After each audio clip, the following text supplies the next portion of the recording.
À Zignaré, dans le plateau central, on parle également infrastructures socio-économiques pour dynamiser le développement. Une salle polyvalente, une place des nations, des logements et des routes, entre autres.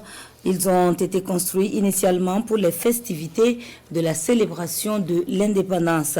Les populations restant dans l'espoir de cette célébration ont reçu des mains du ministre de l'administration territoriale les clés des dites infrastructures. L'inauguration en présence de Nongbakuda et Isiakanana.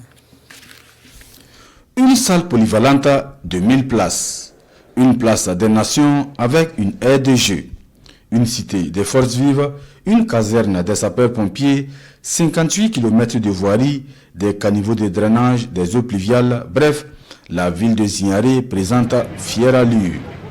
Des infrastructures réalisées dans le cadre de la commémoration du 11 décembre 2021 dans le plateau central, inaugurées ce matin par le ministre en charge de l'administration territoriale.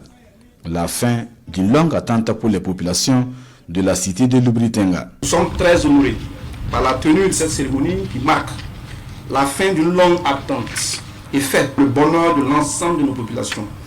C'est pourquoi nous saluons à nouveau cette noble initiative du gouvernement qui, par sa philosophie et ses objectifs, impulse le développement local.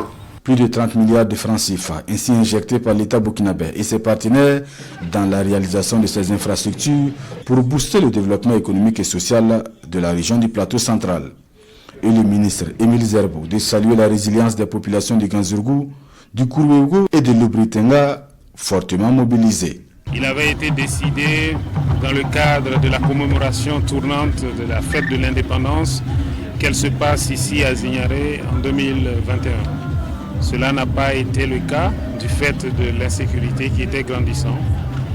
Mais à l'époque déjà, des infrastructures avaient été déjà construites et achevées. Et depuis ce temps, il fallait les mettre à la disposition des populations, mais ça n'a pas été le cas. Elles ont patienté, mais aujourd'hui c'est chose faite. Il faut saluer cet état d'esprit. En attendant, le ministre Zerbo appelle les populations à s'approprier de toutes ces infrastructures mises à leur disposition et à surtout achever les travaux restants pour faire de la capitale de la région du plateau central une ville plus dynamique et rayonnante.